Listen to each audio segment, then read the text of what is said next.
네, 안녕하십니까.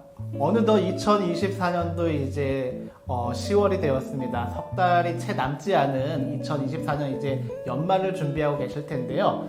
여러 생각이 드실 거라고 생각합니다. 오늘 저희가 선정한 주제는 북한의 로컬 푸드입니다. 아마 북한이라는 단어와 로컬 푸드라는 단어가 생소하실 텐데, 이 문제 장경호 박사님 모시고 이야기 나눠보겠습니다. 박사님 어떻게 잘 지내셨나요? 네. 근데 좀 당황스럽네요. 네. 북한의 로컬 푸드. 네. 저도 개인적으로는 로컬 푸드에 대해서 연구도 좀 했고, 또 그걸 가지고 교육하고 강의도 했었고, 나아가서는 로컬 푸드를 이제 소재로 해서 정책도 입안하고 실제 그 정책을 집행하는 역할도 해봤는데, 네. 갑자기 이 로컬 푸드를 북한하고 연결시켜버리니까 조금 당황스러운 측면이 있네요. 북한하고 로컬 푸드. 어떻게 연결할까요? 네.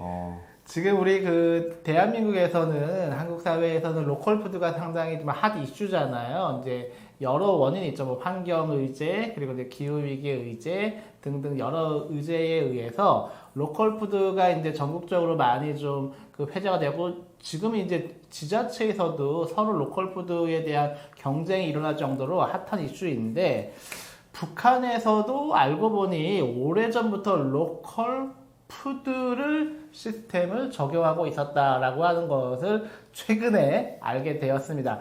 일단 장경호 박사님, 북한은 그런 이거 식재료 이런 공급 체계가 어떻게 운영이 되고 있었나요?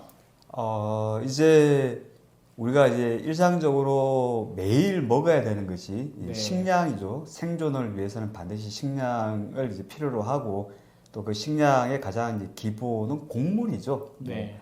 북한으로 예를 들면 쌀, 옥수수, 밀, 보리 이런 이제 곡물이 주된 이제 식량이기 때문에, 이런 곡물들의 이제 북한의 생산, 유통, 소비를 본다면, 이건 이제 전국적인 단위에서의 어떤 생산과 분배와 소비, 네. 이 전국적인 망이 있는데, 여기에 반해서 곡물 말고 특히 이제 채소류 같은 경우에는 네. 아무래도 이제 북한의 물류망이라든가 도로 교통망이 어떤 신선 채소류의 이제 유통망을 구축하는 데는 쉽지가 않으니까, 네.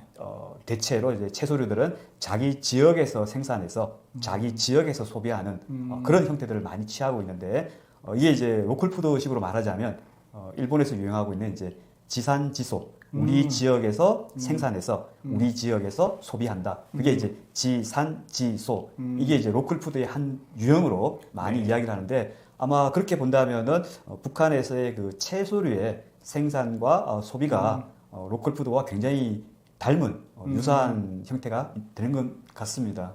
네. 목적과 지향이 약간 차이가 있을 수는 있을 것 같은데, 우리 한국의 경우에는 일본도 마찬가지고, 로컬 푸드가 이렇게 대중화되었었던 때에는 환경의 문제, 그리고 건강한 먹거리의 문제, 이런 이유로 인해서 로컬 푸드가 이제 전국적으로 원주나 완주나 이런 식으로 그것이 전국적으로 확산되었다면, 북한은 그런 차원이라기보다는 물류망이 채소 같은 경우는 예를 들면 함경도에서 생산한 채소를 평양까지 가기가 쉽지 않은 도로 사정이 북한에 그렇게 좀 안 좋아서 이런 일이 발생한 건가요? 아무래도 그렇게 봐야 되겠죠. 곡물은 이제 오랫동안 보관이 가능하기 때문에, 네. 한 달, 두 달, 보통은 이제 1년 정도 보관, 저장이 되니까 도로 사정이나 교통 사정이 그렇게 좀 좋지 않더라도, 네. 북한의 북쪽 끝에서 남쪽 끝까지 이제 운반하고 운송하는데 사실은 큰 이제 제약 요인은 별로 없죠. 네. 이에 반해 가지고 이제 채소류, 그 중에서도 신선 채소류는 보관 저장 기간이 굉장히 짧기 때문에, 네. 도로망이나 교통망이 네. 이제 조금 많이 열악한 북한의 상황, 네. 거기에다가 이제 콜드체인 시스템 같은 이 물류 시스템도 굉장히 이제 그렇게 충분하게 준비가 안 되어 있기 때문에, 네. 보관 기간이 짧고 짧은 기간 내에 생산 소비가 끝나야 되는 네. 신선 채소류나 채소류의 유통은 전국적으로 하기가 어려워서, 그러다 보니까 이제 자기 지역에서 생산해서 자기 지역에서 소비하는 형태로 오래전부터 해왔고, 지금도 아마 그렇게 하고 있는 걸로 알고 있습니다. 네. 우리 먹거리에 관심 있는 분들은 아시겠지만, 우리 한국의 경우에는 이런 로컬 푸드의 어떤 모델 사례가 이제 강원도 원주, 충북의 괴산, 전북의 완주, 이렇게 좀 지역들이 특화되어 있는 것 같아요. 북한 좀 이해를 돕기 위해, 아직은 이게 피부로 다가오지 않거든요. 북한의 좀 한 지역을 좀 이렇게 찝어주셔서, 어떻게 운영되고 있는지 좀 구체적인 좀 사례를 말씀해 주시면 조금 더 다가올 것 같습니다. 예, 예를 들면 이제 지금 10월 달이고 이제 조금 있으면은 11월 이제 중순부터 네. 우리나라도 이제 전국적으로 김장철에 들어가게 되죠. 네. 마찬가지로 이제 북한도 김장 문화가 있고 네. 여전히 지금 김장이 굉장히 중요한 부분을 차지하고 있죠. 왜냐하면 북한에서는 김장 채소 혹은 김장을 제2의 식량이라고 강조할 만큼 겨울철을 나기 위해서는 네. 일반 곡물 식량처럼 김장도 그만큼 중요하다. 그래서 김장을 제2의 식량이라고 이렇게 표현할 정도로 그 중요성이 굉장히 높아요. 네. 근데 이제 채소류들이 전국적인 생산 소비망이 떨어지다 보니까 주로 이제 자기 지역에 생산해서 자기 지역에서 소비하는데 예를 든다면 이제 원산 같은 경우는 강원도 동해안에 있는 네. 나름 그 지역에서는 좀 큰 도시이죠. 네. 그러다 보니까 원산 시내에서는 배추 같은 채소 농사를 잘 안 지어요.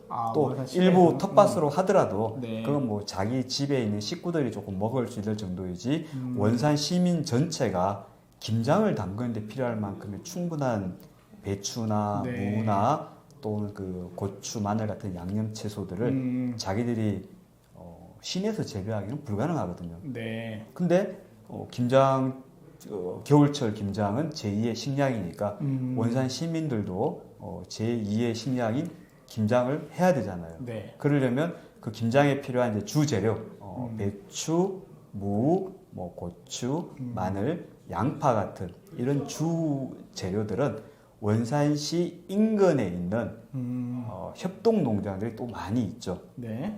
그러면은 이제 원산시 인민위원회 네. 우리로 치면 이제 시청이죠. 시청. 예. 시청이나 군청, 구청 같은 기초지방자치단체가 이제 북한에서는 시군에 있는 인민위원회인데 네. 이 인민위원회 조직 기구 속에 이 채소류의 수매와 분배를 담당하는 기구가 있어요. 흔히 이제 상업기구라고 하는데 네. 이 상업기구에서 매년 초마다 자기들 원산 시내에 필요한 배추, 김장에 필요한 배추, 무 이런 이제 수요량을 네.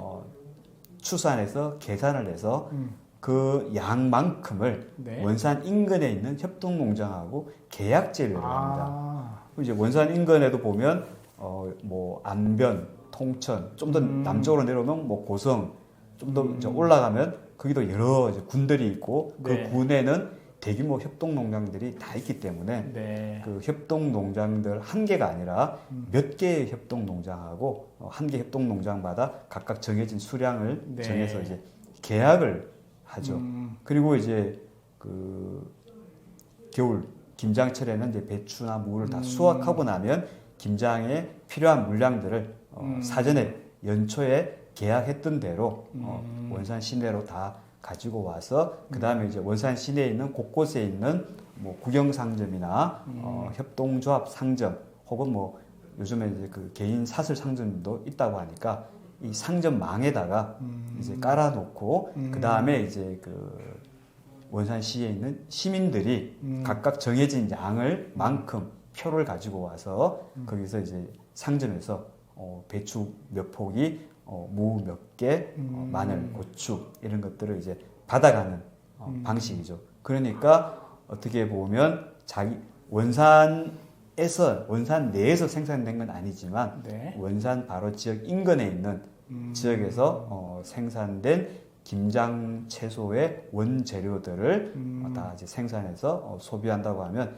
뭐 우리로 치면 이제 로컬 푸드와 네. 유사하고 특히나 이제 농촌 지역에 있는 협동 농장들은 자기 지역 내에 있는 주민들이 먹을 수 있는 필요한 또 김장 채소들은 당연히 이제 자기들이 생산해서 또 이제 거기서 소비를 하고 그러니까 협동 농장은 인근의 업이나 혹은 이제 다른 시에서 계약한 물량만큼의 배추나 무도 농사 짓고 네. 거기에 더해서 또 자기들 이제 주민들이 또 필요로 하는 자기 지역 주민들이 필요로 하는 배추나 무도 재배를 해서 이렇게 수확한 다음에는 원래 양대로 계약한 양대로 이제 판매하고 또 자기들 주민들은 주민들 각 가구마다 이제 가구원 수에 따라서 적정하게 이제 분배를 해주니까 지산지소와 같은 로컬푸드 형태라고 볼 수 있겠습니다. 네, 그러니까 정리해 보면 예를 들어서 이제 북한의 원산을 예로 들으셨는데 원산시 인근에 있는 농촌에 있는 협동농장에서 재배한 그 농산물을 연초에 원산시 인민위원회의 담당 부서랑 이제 계약을 해서 여기서 생산한 농산물은 원산시로 공급을 해주는 공급을 거죠. 한다라고 하는 계약 재배 방식은 계약 재배라고 하는 단어를 들으니까 제가 드는 생각이 이제 한살림 생각이 들었습니다. 우리도 한살림의 그런 특징이 계약 재배 아니겠습니까? 그래서 농업 부분에 관심 없는 분들 계약 재배가 무슨 말인지 잘 모를 텐데 보통 이제 농민들은 자기들이 이제 1년 동안 그 농사 지은 거를 이제 일종의 그 시장 거래에 맡기는 거죠.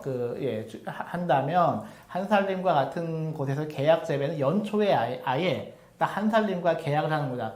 우리 밭에서 나온 농산물은 한살림에 이 정도 가격으로 공급하겠다라고 하면 연초에 계약을 해서 그 신선한 농산물을 제공하는 이런 시스템인데 궁극적으로 되고 있었다는 뜻으로 이해해도 될까요? 네, 뭐 계약 재배라고 하는 형태가 필수적일 수밖에 없는 것이 네. 협동농장은 우리처럼 이제 개인 영농이 아니기 때문에 작은 협동농장만 하더라도 네. 그 토지 면적, 농지 면적이 네. 좀 작은 데는 500헥타르, 그러니까 한 1,500만 평 정도 되죠. 1,500. 예, 그리고 좀 큰 농장은 뭐 한 1,500헥타르, 네. 그러니까 4,500만 평이죠. 거기에 이제 어마어마하구나. 뭐 쌀, 밀, 옥수수 같은 이제 곡물부터 네. 사과, 배, 감자와 같은 과수, 그 다음에 이제 뭐 배추나 무나 고추, 마늘 같은 이런 채소류까지 이 연초에 계획을 세워가지고 네. 이제 토지를 정해서 그러니까 생산 계획을 세워야 되는데 그 생산 계획을 세운 데 있어서 우선 중요하게 고려해야 될 것이 이제 국가하고 수매하는 관계. 네. 그게 이제 주로 곡물들은 네. 국가하고 수매 계약을 통해서 네. 생산 계획을 세우고 그 다음에 채소류들은 네. 아까처럼 이제 그 인근 지역에 있는 도시 지역하고 네. 이제 수매 계약을 해서 계획을 세우죠. 만약 이렇게 계획을 세우지 않고 예. 생산을 했다면은 나중에 가면 어떤 것은 공급 양이 수요보다도 훨씬 더 많은 게 생길 것이고 또 네. 어떤 것은 수요보다도 공급이 네. 부족한 상황들이 생기기 때문에 네. 그 수요와 공급의 차이를 최소화하기 위해서는 연초에 3천만 평, 4천만 평대는 이 대규모의 토지들을 계획적으로 재배 면적을 분배하는 것이 필수니까 그런 측면에서 북한의 김장 채소를 뭐 계약 재배하는 것은 북한 시스템상 필수적으로 할 수밖에 없는 거다 이런 말씀 드립니다. 예. 재밌네요. 그동안 우리가 몰랐었던 얘기를 우리 장 박사님을 통해서 우리가 꽤 많이 좀 접하게 되는 것 같습니다. 근데 우리 같은 경우 지금도 이제 쌀값 폭락 이슈가 크게 좀 화두가 되고 있듯이 수요 공급에서의 불균형 문제를 가격으로서 어느 정도 그것이 뒷받침되잖아요. 근데 이제 북한 같은 경우는 가격 정책이 아닌 것 같아요. 왜냐하면 아까 말씀 중에 원산시에 있는 그 시내에 있는 길동네 집이라고 합시다. 원산시에 있는 홍길동씨 집에서는 무슨 표를 받는다고요? 그래서 그러면은 예를 들어 김장철 배추를 사야겠어, 무를 사야겠어라고 하면은 우리는 당연히 배추값이 얼마야, 무값이 얼마야. 그것은 이제 마트에 가서 이렇게 살 텐데 아니면 배달을 시킬 텐데. 근데 표를 그 대목이 잘 이해가 안 돼요. 그러니까 소비 단계에서 길동이네 집은 어떻게 소비를 하게 되는 건지 설명 좀 해주시면 좋겠습니다. 네, 실제로 이제 그 배추나 무의 물량, 수량을 여기 뭐 배추를 몇 포기를 배정을 한다라고 하는 것은 이제 그 식구가 얼마나 되느냐, 네. 가구원의 숫자에 따라서 이렇게 뭐 이렇게 계산해서 표를 주는 것이고요. 근데 또 어떤 이제 개인 집마다는 우리는 좀 김치를 많이 먹기 때문에 네. 더 필요해. 또 어떤 집은 우리 집 아이들은 김치를 안 좋아해서 김장 그렇게 많이 안 담궈도 돼. 이런 집이 있을 수 있겠죠. 네. 근데 마침 이제 김장을 더 많이 담궈야 되는 집과 네. 좀 덜 담궈야 되는 집이 네. 서로 안다면은 네. 그 받은 이제 표를 가지고 아. 서로 이제 조금씩 돈을 주고 거래를 하면 되겠죠. 네. 김장 표를 네. 좀 사면 되는데 네. 대부분 이렇게 하기 어렵죠. 네. 누가 더 남고 누가 더 모자란지를 아는 경우보다는 모르는 경우가 더 많으니까 이런 경우들은 이제 우리는 원래 김장을 하기 위해서 배추 10포기만 배정을 받았는데 우리 집은 김치를 많이 먹기 때문에 한 10포기가 더 필요하다.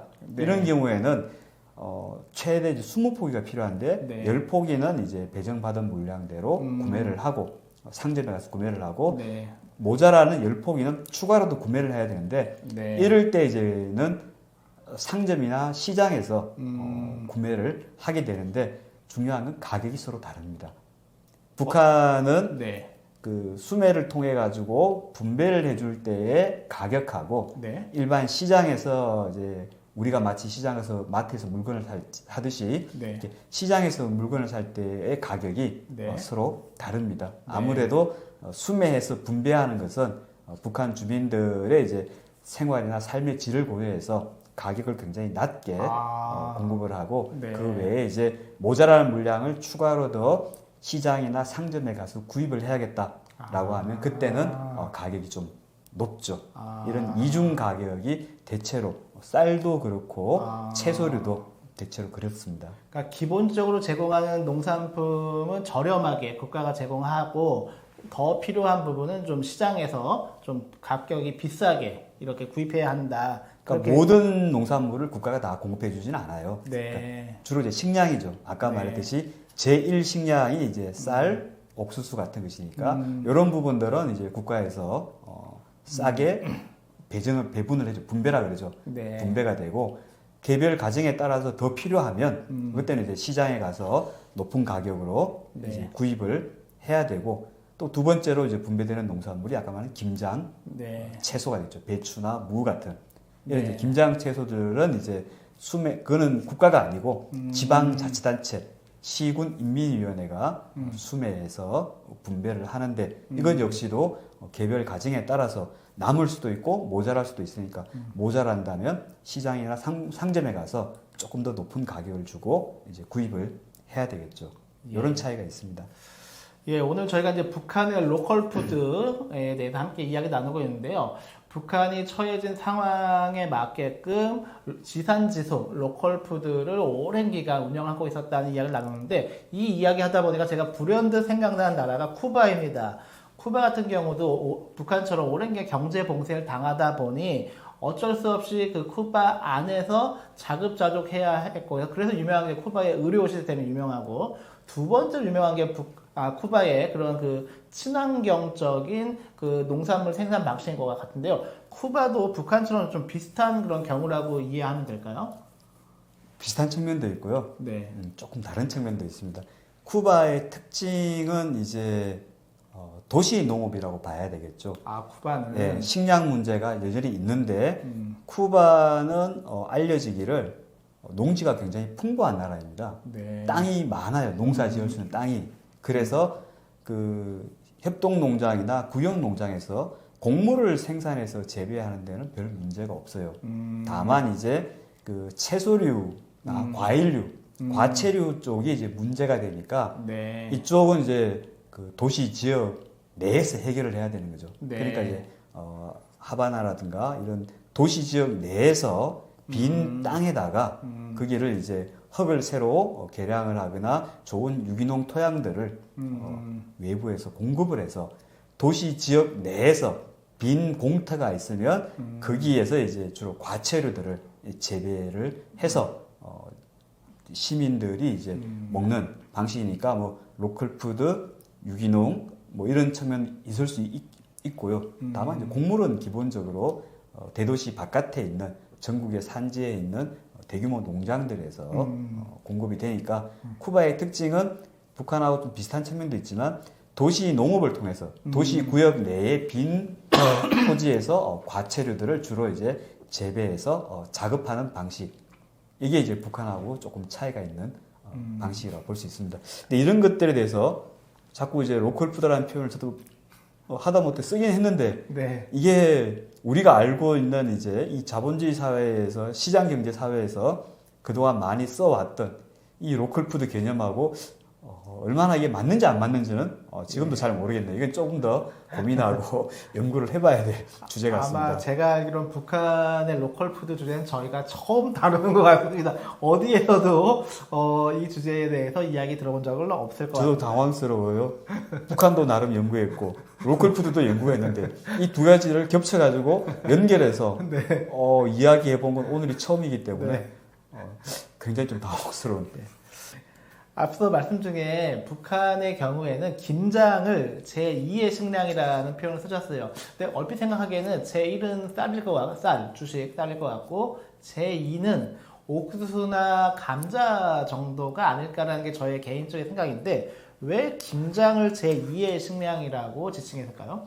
쌀만 제1 식량이 아니고요. 네. 쌀, 옥수수를 합쳐서 곡물을 제1 식량이라고 하고 네. 이제 그런 곡물 자체의 공급이 충분하지 않고 부족하기 때문에 그 부족한 부분의 칼로리나 영양소들을 어디선가 채워야 되는데 네. 북한의 모든 국민들이 다 먹고 준비하는 것이 겨울철을 대비한 김장이잖아요. 이건 전통적인 문화니까. 네. 그래서 이제 모든 가정에서 겨울철 중요한 식량 준비의 하나로서 김장을 강조하다 보니까 이제 그 김장을 제2 식량이라고 이렇게 강조하지 않았나 싶습니다. 여전히 핵심은 곡물이죠. 예. 우리가 그 지난 9월 방송이었었죠. 지난달 방송에서 나눴던 이야기 중에 지금 우리 한국의 경우는 배추 값이 금값이 되어서 농식품부가 이제 중국에서 대량 수입한다 뭐 이렇게 하고 있었는데 저희가 나누었었던 남북 교류 협력 측면에서 보자면 강원도를 넘어서 북한의 그 개마고원 일대에서 고랭지 배추를 생산하고 이 배추를 남쪽으로 들여올 수만 있다면 남과 북의 경제 상호 상당한 도움이 되겠다는 말씀을 지난달에 나눴었는데 지금 우리가 오늘 이야기하는 북한의 로컬 푸드가 될 수밖에 없었던 이유 중에 하나는 그 열악한 교통, 그 도로 사정 때문이었거든요. 그렇다고 한다면 지난달 우리가 이야기했었던 개마고원산 배추를 서울 시민들이 먹기 위해서는 개마고원에서 서울까지의 도로망 확충은 상당히 좀 필수적인 거가 되겠네요. 그렇죠. 과거에 이제 그 남북 간의 교류 협력에 과제들을 쭉 이제 나열을 했을 때 그 중에 늘 이제 상위권에 들어가는 것 중에 하나가 도로, 철도 분야의 연결, 협력이었죠. 그건 농업뿐만 아니라 식량뿐만 아니라 공산품의 경우에도 마찬가지죠. 물류망이라고 하는 것은 기본적으로 도로와 철도가 깔린 것을 기본으로 해서 그리고 이제 제품의 특성에 맞는 물류 설비와 시설들이 시스템이 같이 갖춰져야 되는 거니까 우리가 이제 만약 개마고원에서 배추를 여름철 고냉지 배추를 재배해서 우리 농가들이 가서 재배해서 그것을 우리 국내로 갖고 들어오려면 개마고원에서 가장 빠른 곳이 이제 뭐 원산 쪽으로 나올 수 있는 것이고요. 그러면 원산에서 배를 이용해서 뭐 속초항이나 부산항으로 올 수도 있고 네. 그렇지 않으면 조금 구간이 아직 덜 연결되어 있긴 합니다만은 동해 남부선하고 네. 북한의 동해 북부선이 현재 철도상으로는 연결이 되어 있습니다. 네. 조금만 더 손을 보면 원산까지만 이걸 연결할 수 있으면 원산에서 우리 남쪽의 속초까지 바로 이제 철도로 바로 가지고 올 수 있고 뭐 속초나 강릉에서 네. 그 다음에 이제 서울까지 이동하는 것은 국내의 물류망은 얼마든지 그 정도로 신속하게 이동할 수 있는 기반이 갖춰져 있으니까 큰 문제가 없을 것 같아요. 네. 알겠습니다. 오늘 그 북한의 로컬 푸드 이슈에 대해서 저희가 처음으로 아마 거의 처음일 것 같습니다. 오늘 저희가 방송하고 있는데 오늘 방송 어땠는지 장 박사님 소감 끝으로 한 말씀 부탁드리겠습니다. 당황스럽다는 말씀 계속 드리고요. 앞으로도 이 북한과 로컬푸드를 연결해서 뭔가 사고할 수 있고 생각할 수 있는 기회가 된 것 같아서 나름 좀 유의미한 시간이었습니다. 고맙습니다. 예, 오늘 방송은 여기서 마치겠습니다. 감사합니다. 감사합니다.